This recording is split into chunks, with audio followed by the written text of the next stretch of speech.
believe those who seek the truth and doubt those who find it. Has anything really been captured by putting a word on it? I'm not convinced. Eventually, we will let go of like this grand story of who we are and what our arc of our narrative is, and just accept ourselves for who we are. Why can't we do that now? Who would you be if you didn't have to be one thing? What could your life be if it didn't have to make sense? This is Audience of One, and I'm your host, Spencer Keir. My guest today is John Koenig, author of Dictionary of Obscure Sorrows, a dictionary of made-up words for emotions that we all feel but don't have the words to express. We talk about identity and individuality, writing, contradiction, the human experience, fatherhood, and more. Please enjoy. One of the first things that stuck out to me about your book and originally your blog title was the use of the word sorrows, which to me has a slight negative connotation or slant to it. Maybe you interpret it differently. So I'm just curious why you use the word sorrows and whether it does have a positive or negative slant to it. Well, I guess the original answer is that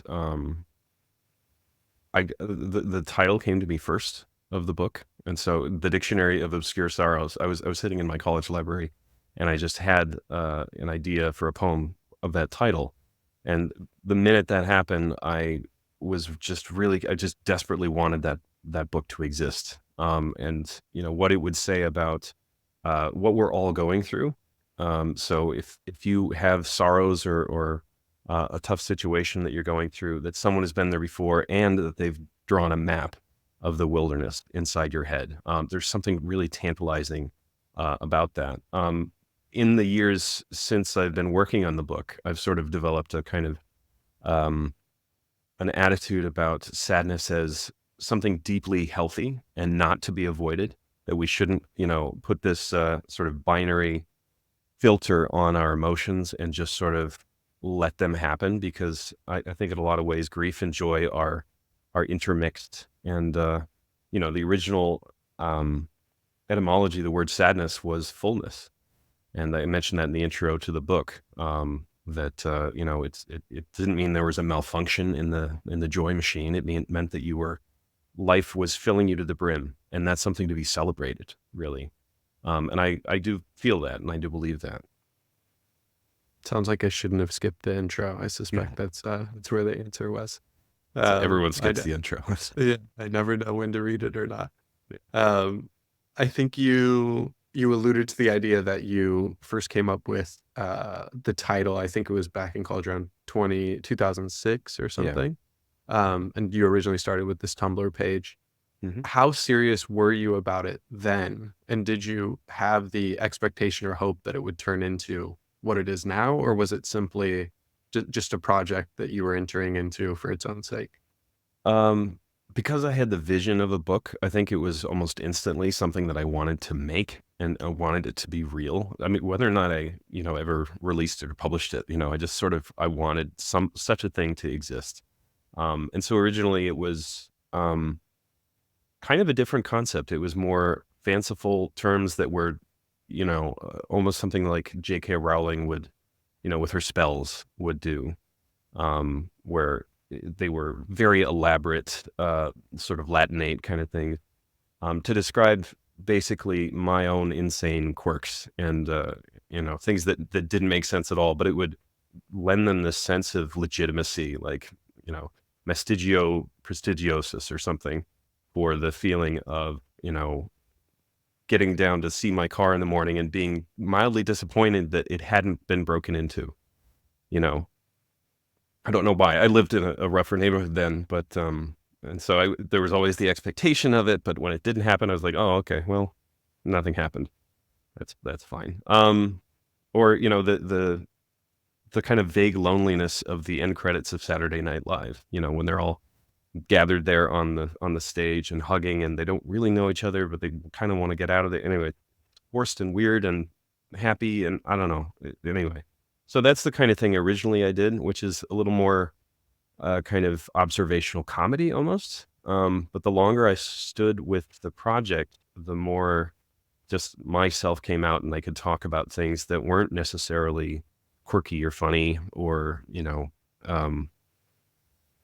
joyful to think about necessarily, like, fear of death or loneliness and stuff like that. And that's some of my favorite parts of the book is when I feel able to do that and not just turn everything into a joke, even though I do, veer into humor quite a bit in the book. But yeah. I think you have a good balance between, and that was one of the other things I wanted to ask you, was you fluctuate back and forth between these kind of uh innocuous or like benign moments in life, like expecting your car to be broken into, all the way Mhm. to like the most popular word that's come out of it is Sonder, which is a much more um grand observation about humanity, I'd say. Yeah. Uh, Did you come into the project expecting it would be one or you would lean towards one of those or the other, or you wanted to cover both ends of the spectrum? Um, I think because it started in the sort of smaller, more humble realm, that's what the book would have been if I had published it originally. But then I think the more I wrote, and especially with Sonder, because that was actually fairly early on. I think it was like 2009 maybe that I published that one, and in a way it was one of those original smaller, more observational ones because it was just like I'm sitting there at a stoplight and I'm watching all these people turn left in front of my field of view, which is kind of a parade of strangers, each lost in thought. So it's kind of a very niche kind of experience when that happens. And so I was like, okay, well, I'll try to capture that little feeling. And it was 3 in the morning, and you know, I wasn't a huge fan of the name Sonder because I don't know, there's not as much mystery to it because it really does sound like an English word. A lot of my other words are sort of sound like foreign languages, which I think adds a certain je ne sais quoi to it, where it could be a portal into some other way of being. That Sonder is very simple and very accessible, so I think that's probably one of the reasons why it is caught on the way it did. But also just that, I don't know, that's an example of the transition in what the book was and what it became, because um, it's a very existential wonderment that will never really be solved. It's the mystery of each other. All the random passerby that populate your world. You treat them as extras, but they're all the main character of their own story. And when I first published it, some people reacted saying like, "Well, how is this a sorrow necessarily? Isn't that like a beautiful thing?" And I could see that part of it, but also it's just you're scratching the surface of an entire universe. Like there's a galaxy of complexity. Um, in all these people that you'll only see once, and you're missing it, and that's, I don't know, or the idea that you're across the subway car from someone who could have been your soulmate, and you couldn't imagine life without them, or your best friend, or a business partner. Like all these people could have been something else, but they happen to be strangers, and there's something mournful. There's a loss there for me. Um, so I feel that too. So Sonder definitely was a pivot point in the dictionary experience and what the book became. One of the major trends in the book, maybe that's not the right way to put it. One of the major kind of formats you use, I think it's every other chapter, maybe it is the start of every chapter, where you have your own introduction. You don't just go straight into the definition, the words and the definitions themselves. Um, and a stylistic decision, although I'm sure it just reflects the conversation that's going on in your head.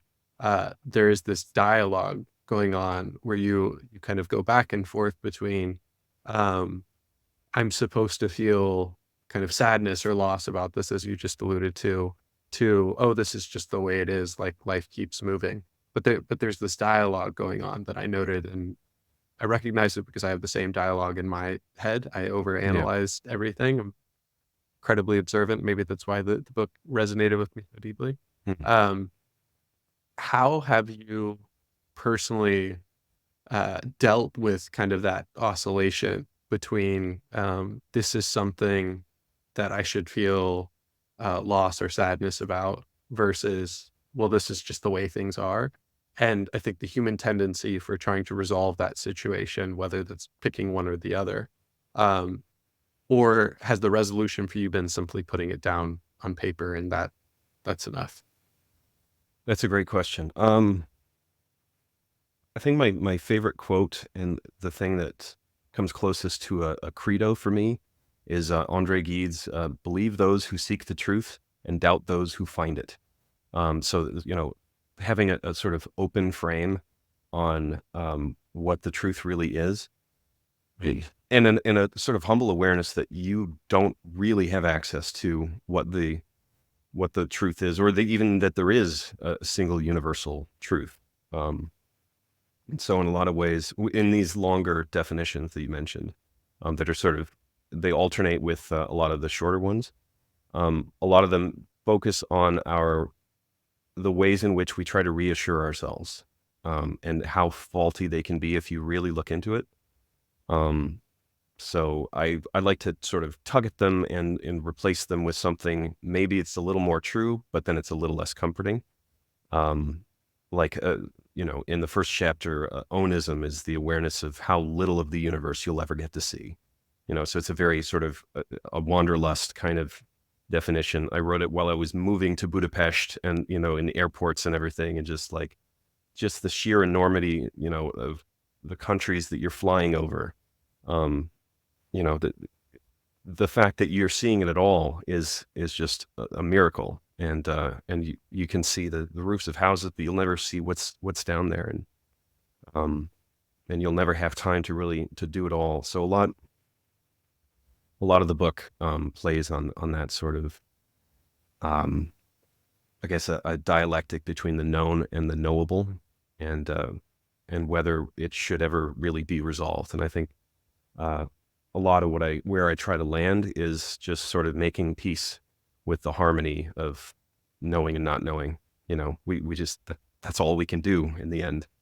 Um, but I think nowadays a lot of what we do is try to convince ourselves of something, a really neat fantasy, you know, that strangers are strangers and they're extras. They have nothing going on, and you'll treat them as you do, or that, or even like I have another definition. Nocien is about how little you know the people that you know. That you can have a romantic relationship that lasts for 70 years, but they will still surprise you with everything they say. Um, like I've been married now 20 years this year, and I'm still just utterly shocked. When you look across your wife sleeping there next to you, and there's a whole hidden universe there, or a mansion with rooms that she doesn't even have the keys to. Um, anyway, so yeah, these are the things that I think about that don't necessarily have a neat resolution. Um, and so in that way, this dictionary is a little bit of a parody of real dictionaries, because they offer answers and they delineate the difference between one thing and another thing. This is a finch, this is a blue jay. When the reality is everything is continuous and contingent and messy. And nothing, I think, is more so those things than emotion. Is there, that's fascinating. One of the questions I had as I was reading the book is whether there is a certain point at which attempting to define these ever more narrow experiences or moments in life kind of removes them of that kind of that element you're speaking of, that like they are indescribable, they are unknowable. Um, but it seems like what you're trying to do is actually illuminate that fact, and there's kind of a paradox in the description. Yeah. So do you view it as there's kind of diminishing returns on trying to ever define these scenarios, uh, or there's value in doing this because it points to like the enormity and um, inability to actually do that task in full? Yeah, there's a lot of contradictions with this book, I think, and Yeah. that's definitely one of them. Like, do I think that everything has meaning? Um, well, no, but I wrote a dictionary, and that's the whole point of a dictionary. Uh, I mean, there's another contradiction of how much faith do I have in introspection? I think the answer is actually not a lot. I don't have that much access to who I really am and what I'm actually feeling. But the entire concept of the book is exploring that, and shining a light on things that, in the end can help bring people together and start conversations like this and say like, oh, this is what it's like to be me. And that's what it's like to be you. And now we have a label to put on it. And I think that's fantastic when that can happen. Um, and that can create its own kind of meaning. But at the end of the day, has anything really been captured by putting a word on it? I'm not convinced, but I've found it meaningful in some way, and especially bringing people out of the woodwork, and people send me emails with bearing their souls and saying like, I would love a word for this because then I wouldn't feel so alone in feeling it. And I think that's the sting of emotion, of a lot of them, especially sorrows, is the feeling that you're just alone and no one understands what it's like to be there. So in that way, I think you could strip out all of the names from these feelings, and the book would still stand on its own. So yeah. So sometimes I wonder if it's just a gimmick, or if it's actually, it would be good to add to the language and complexify things, and to challenge our assumptions for how much we really can know. Um, yeah. So I sit with all of those contradictions. I've made my peace with them.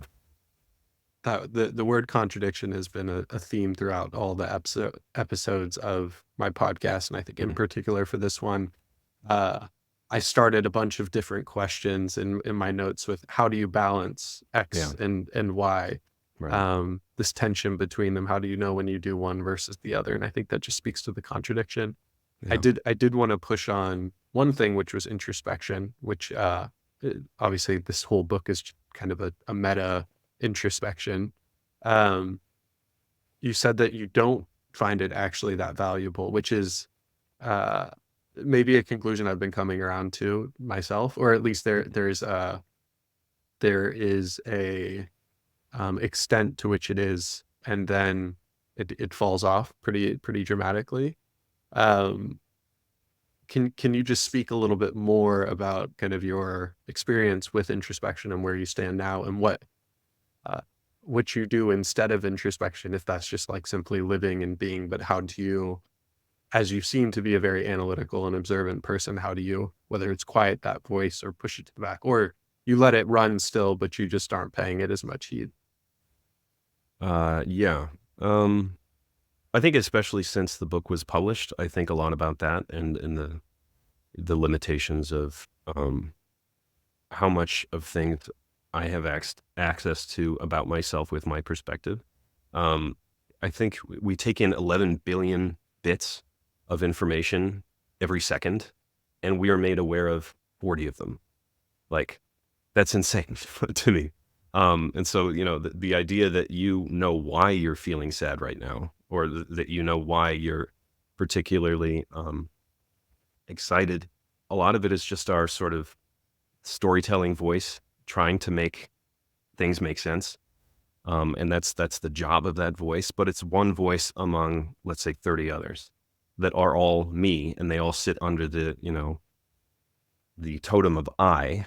And so I'm just very well aware of um, how many different selves are inside there, and how few of their voices I can actually hear.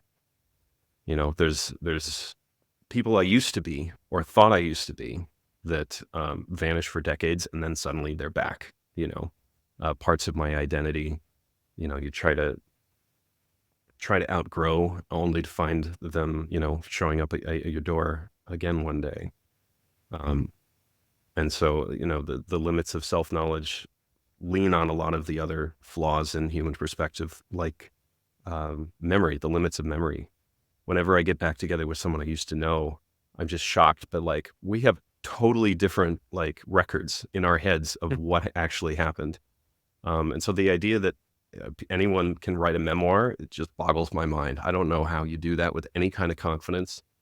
It's more fiction than memoir. Yeah. And I think that's, if people were, like, some authors I'm sure are just open about that and say like, this is, this is the task of life, is to weave together this story. And I guess we're tapping back into Sonder here, where you are the main character of your own story. And it's your job as a storyteller to make it make sense, whether or not it actually fits the ground truth of what happened. So yeah, I don't know where we started there, but that's where that's No, where I that's ended up. fine. I think these topics are all very intertwined, so we're gonna Yeah. repeatedly butt up against the same ones. Yeah. You touched on this topic of time, or more specifically, memory. Hmm. That was one of the other themes that I caught in the book, is our relationship with time, whether that looking backwards, ruminating, or with nostalgia. Again, whether that memory is accurate or not, Right. or looking forward with kind of fear or fantasy. Um, Although these are extremely human and natural tendencies, are these kind of non-present fixations like something to be avoided? Should we try to bring ourselves back to the present, or should we kind of entertain those things, but maybe from a different frame of mind? Basically, how do you deal with this tendency to live in another time space? Yeah. Um, it's a great question. I That's something I struggle with. Like everyone else, especially Yeah. in the technological age, try to remind myself to stay present and not just jump ahead. Like, I have young kids, as you do as well. And so I'm always like, they're already adolescents somehow. Like, my daughter's 3 years old, but I'm already thinking of like where everything's going. And having kids as well brings like your past roaring back, and your issues and your trauma, and you're trying to avoid that. So it's particularly hard for me right now. But part of me also wonders, avoiding those fixations is itself a kind of fantasy, that it's built into being human, is to lean back and to lean forward. That There's an author called Barrett, who wrote a book, How Emotions Are Made. And her theory is that emotions are basically predictions. It's your brain trying to prime yourself to handle something unexpected that comes down the pike. Um, I think that's sort of a fascinating thing. But in that case, if you're really sitting in your emotions, that means you're thinking about the future. And in the same way, like, all of a relationship are kind of half nostalgic. And so if you're really sitting present with someone, you're sitting with an imagined version, like a puppet, like a finger puppet version of who they once were to you. And you update it sometimes, but not often enough. And so, you can look at someone and see, someone with grass stained knees, or, stickers on their backpack, even though they're like 40 years old now, or, 30 years old. As my sibling, I still have that problem. I forget, like, oh, they're actually a completely different person than the person Right. that I see in front of me, because, the past is just always there, and it's the fundamental to our perceptions of each other. So the past and the future both intrude on the present, whether we want them to or not. It's often not up to us to decide our attitude on these things. Um, and so sometimes I wonder if, trying to sit in the present moment is a way of denying the present moment in an interesting way, because the Yeah. past is No, still get it. here, the future is still here. Um, so There's layers to the contradiction. yeah, Uh, a kind of sub bullet point or sub question within this, um, kind of acting on I'll say acting on our conception of time. How do you navigate this desire to self-actualize? There's a lot of terms in the book that allude to this idea of, um, I haven't become what I thought I would become, or there is still this potential in me that I could realize, but I'm not at the moment.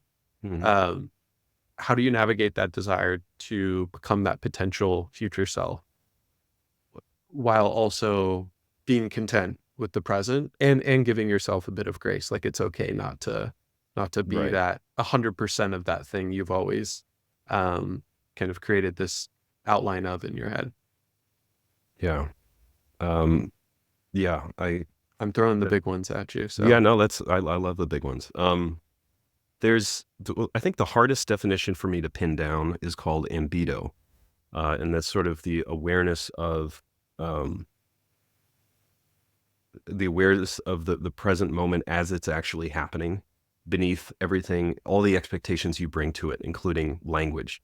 Um, if you just stop and sort of cleanse your mind of all the different ways we categorize things and people and experiences and, even just the day of the week and the people's names, if you clear all that away, sometimes you can get just this flash of like, oh my God, I am alive. Like this is real. Um, and this is not just a story. Like this is an experience. I am on earth. I'm like, I can feel, um, those moments I think are really precious. And, so as far as navigating the desire to self-actualize, it's yet another contradiction. Like I want to cleanse all expectations and just accept things for how they are. But my natural instinct is to just not accept, anything as good enough. So maybe that's just my trauma and how I was raised or whatever. But uh, yeah, I think it's something that I would love to do, to just sort of accept myself and accept what will be and what will become. But I mean, there's always a tension between, you know, to be and to do, I think. Um, and it feels like to some extent maybe this book never happens if you aren't imposing a little bit of your will on the world and trying to bring forth something inside into the outside world. Like I mhm. think there's this a bit romantic idea that things will unfold as they're supposed to unfold, but yet like it seems a very human instinct and need to push and do the thing yourself, not to allow whatever kind of external forces, or there's some amount of kind of latent or intuitive internal force also, but let those Mhm. things happen of their own accord. It seems like, and maybe this is just a construct of the ego, but it does seem like we have to do something. Right. And yet in like Buddhism and other Eastern traditions, there's this idea of effortless effort. Yeah. That there is something that comes about from not trying to do something, Yeah. but a That's contradiction I can't fully understand. no, that's a definite. I read a book called All Things Shining, which sort of compares how the Homeric Greeks viewed the world versus how we view the world and where meaning lies. And it vastly different from how we think of ourselves. Like I think, all the stories we tell ourselves are basically individualist propaganda. Like everything is up to you. It's Hmm. self-help, you know? Meaning is something Yes. that you create and you find. And I consider myself an existentialist, but at the end of the day, it's kind of a lonely, pressure filled task to like, okay, this is your life. You have limitless choices. You decide what matters. When the ancient Greeks were basically, they didn't consider their inner lives to be all that worthy of focus. Like, the idea that they had private emotions would have been alien to them. Instead, they were like just an empty cup faced toward the world, just ready to receive what the gods doled out to them. Meaning was something that you receive. And if your ears are tuned to it, then one god or another will rise up and you will catch the rising wave or um, the rising mood of the age. But we're so individualist now that it's almost nihilism, that we're just sort of like, there is no meaning because if it's up to me, I can't handle the responsibility of that. I'm not a god. So there's something fascinating about that. I think in the opening chapter of, actually right here, All Things Shining, they compare David Foster Wallace and his sort of sense of uh, nihilism and, is nothing sacred really? Like, is everything up to the individual? Um, as compared to the ancient Greeks and Dante. And it's a fascinating sort of difference in perspective that we don't often think about. I think we're deep individualists, and we don't even know it. To pick up, it sounds right up my alley. Yeah.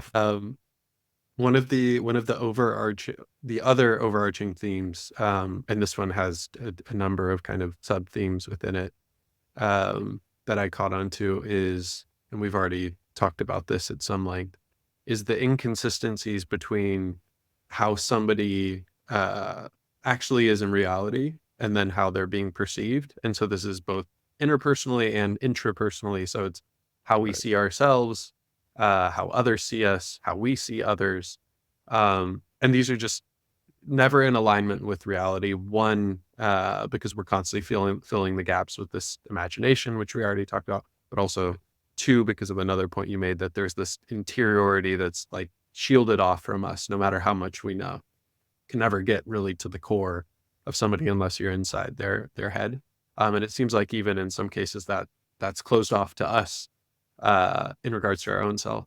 But Hmm. this gap between perception and reality as it pertains to our relationship with people, um, what are we to make of that, and what are we to do about that gap, if anything? And so there, like, maybe the obvious answer is be a little more empathetic and compassionate, because you understand that we're all dealing with that same lack of understanding. We have kind of this strange silhouette of everyone in our head, and we know it's inaccurate. Is there anything more to it, or I mean, not to say that empathy and compassion isn't enough as is, but Yeah. what should we do about that? Yeah. I think part of me wonders if, um, you know, I'm obsessed with my own identity. And I think we all are obsessed with, like, who are we really? Why does it have to matter? It didn't matter when we were young kids. Eventually we will let go of like this grand story of who we are and what our arc of our narrative is. We're going to let go of and just accept ourselves for who we are. Why can't we do that now? So I sometimes have a little fantasy that I could somehow do that or force myself to do that, or just like, why don't I just let go and be whatever, be complicated, be messy, be incoherent.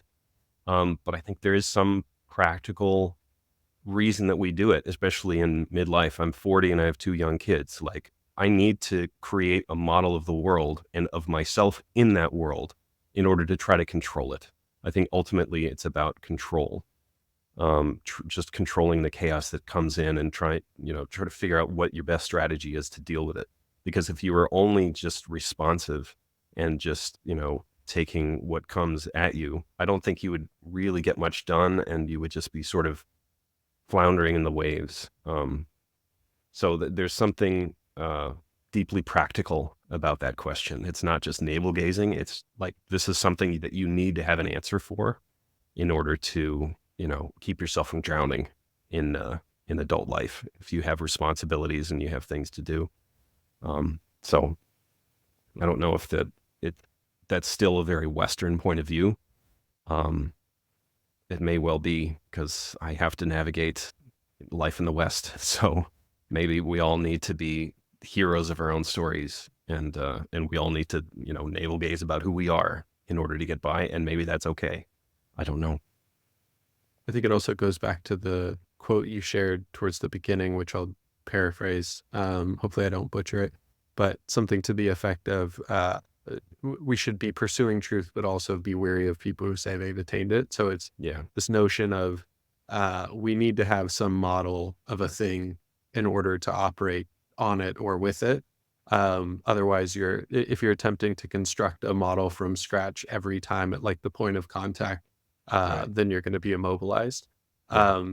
But there's shortcomings to that, and you have to recognize that that model may be flawed, and it needs to be in a constant kind of cycle of updating to ensure that you're getting ever closer to that Yeah. true state of things. That you could call another word for that is a story, is when our Right, model right. breaks down and you have to rebuild it. Like that's the whole point of like watching this individualist propaganda that we call a story. My next book hopefully is about Sonder, and so it's about being the protagonist, and the task of weaving your life into a story, and part of that is creating an alternate reality for yourself with yourself at the center.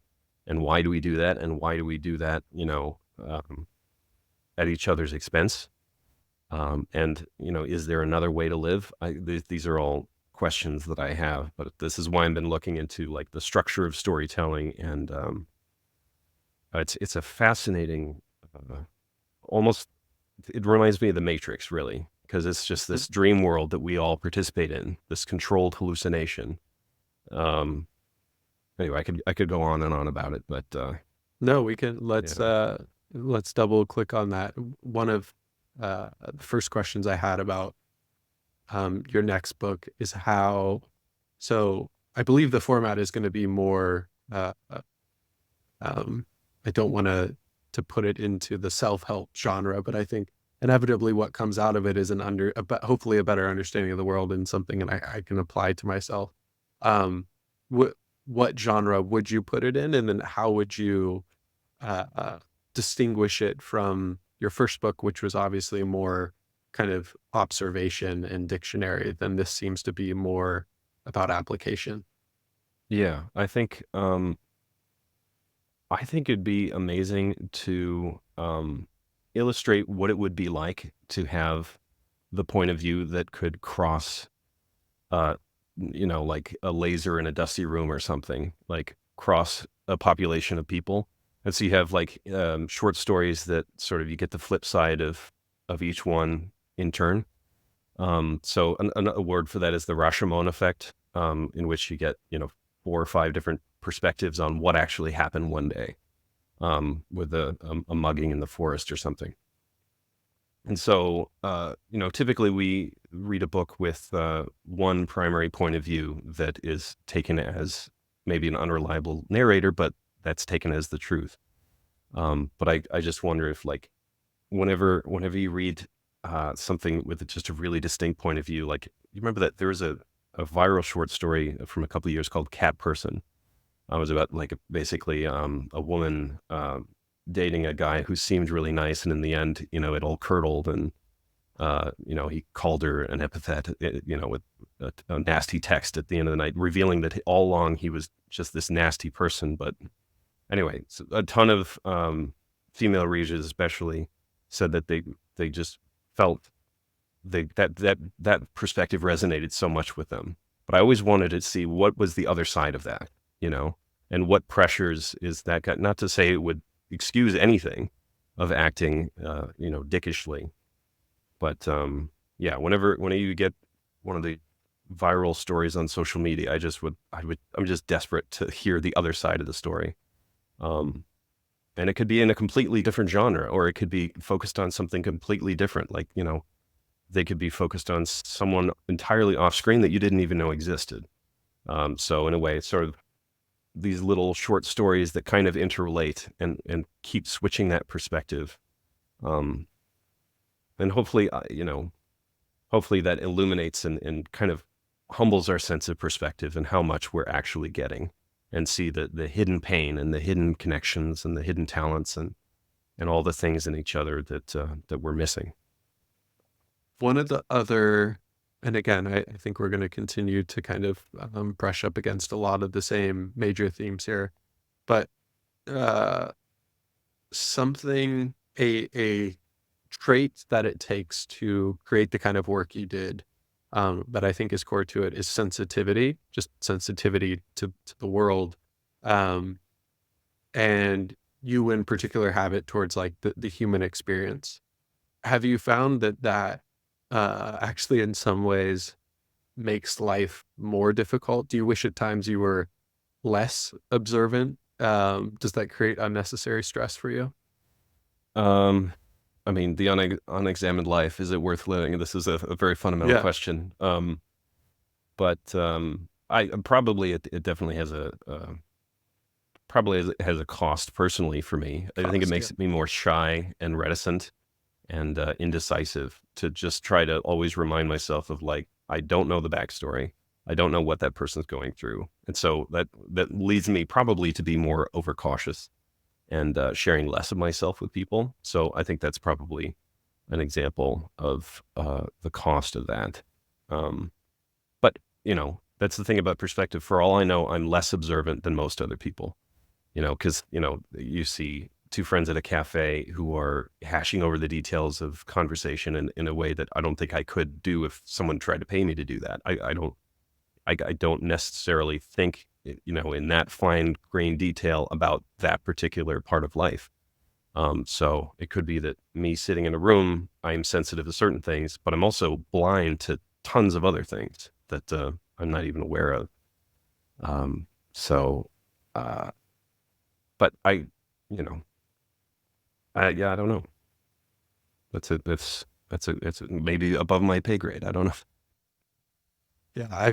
It's a question I've wrestled with because similar to you, I feel like I'm very observant. I'm in some cases overly analytical, and it leads to kind of this paralysis in some cases, Yeah, this indecision. And I think on the whole, I'm grateful to be this observant and this analytical.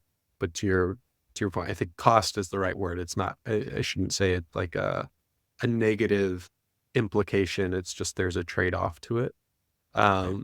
And sometimes I look at people who seem to be, again, to your point, from the outside, seem to be happier or seem to be more content with life because they approach it with a simpler lens. They don't think about it with as much depth. We've talked a lot about identity. And I think for you in particular, um, you, you had kind of the seed of this identity from a career standpoint that you now have back in 2006, so 20 years ago Hmm. almost.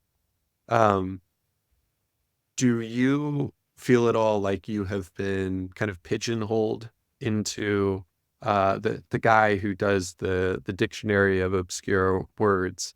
Um, or do you feel like you actually still enjoy that? You're still evolving that persona to some degree, and if you wanted to, you could break out of it. So Mm, I think I've talked to some people in the past who um, and I think this is a natural tendency. Once you develop an identity in a particular space, there is financial and reputational incentive to hold on to that and continue to yeah, grow it, even if it is no longer consistent with the person you feel like you are under the hood today. right. Um, so do you feel like that at all, or you feel like if you wanted to, you could break out of it and there's no concerns?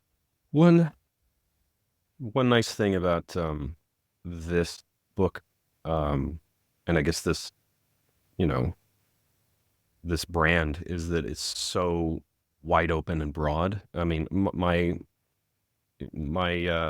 area of expertise is the human experience. Like I Right. could I could parlay that into I could write a time travel story and have it be about our attitudes toward the past, which I write about. Short stories in the case of Sonder. I could do a romance novel in the case of Nocien. I could get Charlie Kaufman and get really introspective and I have a definition, anesthesia, about how little you actually know yourself and what that would be Yeah. like. So anything that I could probably think of, I can tie to this project if I'd like to, but I don't feel particularly penned in because I think my natural inclination is to try to dig into things and find meaning and look closer. And so I don't think I would want to do a spy thriller anyway, Yeah. or something like that. So I'm perfectly happy to inhabit this space, for the rest of my writing career. I love that. That's an ideal position to be in, especially for somebody like me who considers myself a generalist as well. Hmm. Yeah. Um, you've talked about these terms and these ideas in a couple different formats now. You've done originally with the blog, in that, so we can kind of bucket it as like the written word between the blog and the book, although Yeah. obviously those two formats have different implications to them. Right. But also kind of in between the two, you did the YouTube series, which Right. it also sounds like you're planning to reboot here soon. Yeah. Um, what is it about those different mediums specifically? And if you want to break out the blog and the book into separate one, that's fine. But video and the written word, what is it you feel like each of them can and can't do that the other can and Right. can't? Why do you need both those mediums? Yeah. I think video is very powerful. I think part of it is just it's like an alternate universe that you can bring someone into, and so I think the creator owns more of video and saying like, come into my head. Whereas as an author, a lot of your job is to get into their head and like create the skeleton of something that they then flesh out themselves. That's a much trickier thing to do. Um, and I think another big difference is time is a factor because when you're reading, you read at exactly the pace you want to read. And so you could get caught up on like, what does this phrase mean? And sit with it for half an hour, or you could just skip over 3 pages without even realizing you missed something. So in a way, the reader owns much more of the experience than a video watcher. So yeah, each have their um, virtues. I definitely feel like when I'm making a video, I'm missing something. Like there's a lot of intellectual things that like if you really want to get into, but you can't because it's just dead air. You can't really put a list on screen often, and so I feel like I'm always categorizing things and describing the types of things, but that's the very kind of thing I hate. So it's it encourages a kind of breeziness video that I'm very well aware of. Um, but on the other hand, it's more of an emotional medium than the written word, I think, can be. Um, in terms of you can play with music, you can play with pacing, and there's just so many tools in the toolbox as opposed to just sending someone off with a list of IKEA instructions so they can build their own world, which is what the written word kind of is. I wanted to um, close with some questions about fatherhood, and then I always ask everyone the same final question. In our intro call, you had said that I think like 80% ish of your time and energy nowadays is dedicated to being a father. Um, and I think if my timing is right, you became a father somewhere towards the like latter half of if you group all of this together from 2006 to now, it was somewhere in the latter half of that. Yeah. Um, has your with kind of the several years of fatherhood experience under your belt now, has your opinion about your work or the lens that you were viewing the world through changed at all kind of fundamentally, such that if you were starting over like from scratch now with being a father, that the output would be different, or is Mm. it roughly fundamentally the same? I probably it is different. I've been a father now for almost 4 years, but yeah, I'd say I think being a father and trying to get my kids acclimated to community has made me much more sensitive to the meaning to be found in community and in ritual and some of these things that the book doesn't touch all that much. It's much more of an introspective individualist book, and I'm all the more aware of. We discussed individualism a little bit. So I think I'm much more in a communitarian frame than I would have been um, if I, started the book now. That may be hard to define things in the same way because, once you start to involve other people, the complexity just compounds itself fractally. So, I found it even tricky to write about relationships and love because once you get two people, it's its own little world and it gets much stranger. and much more complex. So it's hard to find little threads, I guess, or hooks, I guess, to make sense of. But when you're alone in a room, it's a lot easier to do that. But yeah, I think I want my kids to be better integrated into a community than I ever was. I was always sort of aloof and analytical and just sort of, in an anthropologist's kind of mode. Um, but and I think I tell my kids it's okay to be sad, and so it's something I kind of learned from the book. It's okay to feel as you feel. It'll come and it'll go, and it's okay to feel shy and all of this, and just sort of accepting what is in the moment. So that's something that the book gave me as well. But yeah, so there's a bit of a push-pull there. Community is something and I've talked with a few people about this recently who say that they're in similar shoes. I grew up non-denominational Christian. I kind of stepped away from that towards Hmm. the end of my teens. But especially as I'm watching my daughter grow up, I found that it's harder to try to reconstruct a community and value system and sense of the divine and like all these things we've attempted to kind of unbundle in more recent years, Right. than it is to, for better or for worse, kind of just hang your hat on this existing multi-millennia thing that's existed.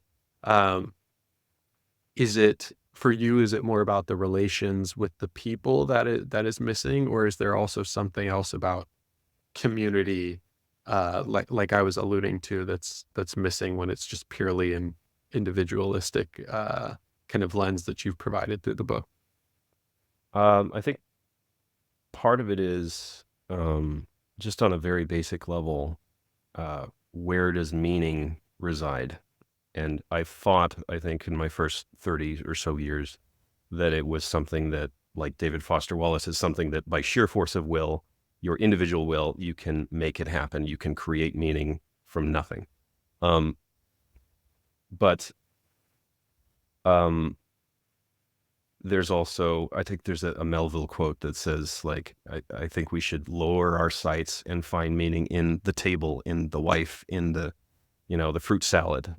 There's just the fact of a choir of voices singing a song, that is meaning, and there's meaning to be found there. You don't need to dig into it. It may not, you know, satisfy you in the same way, but it'll satisfy you, it just by virtue of existing. And there's something about ordinary life and community life and ritual that just stands on its own and doesn't need to be digested or repackaged or deconstructed. I think there's something beautiful there. I have a definition about yeah, kenophobia is the sort of the fear that you live an ordinary life. But I have another definition called maru mori, which is um, the heartbreaking beauty of ordinary life. So somewhere in there, I think is my attitude toward uh, community, and something that's shared, and that's enough. And there's something beautiful there. You talked a bit about the messages or themes of your work that as a father you would want your kids to take away, like being able to feel sadness, being able to feel your feelings. Is there anything from the creative process, from kind of your experience actually creating the work, bringing it about, that you would want them to learn from? I think already um, we value self-expression and art. There's a lot of music and art going on in this house. And she's almost 4, my daughter, but that's a big thing for her. So uh, the value of expression and of saying what you feel, and someone, it might resonate with someone. I think that's something I definitely, since the dictionary especially, value in particular. I take tons of notes. She can't write yet, so that'll come up. But yeah, just inhabiting the moment, looking for patterns, trying to trying to own it, that kind of, yeah, just create as a way of life, I think, is something that will be very important, especially as our kids grow up. Absolutely. Well, in closing, I always ask everyone the same final question. I intentionally didn't prepare you for this one, but to kind of flip the script here, what's one question you would leave me and listeners with, whether to think about or act on? Are you going to answer this, or is it you just want to know what the question is? Yeah, it's rhetorical. I just want that Okay. some guests have made me answer it myself, but I imagine I won't be prepared to. So the question itself is enough. Good question. Who would you be if you didn't have to be one thing?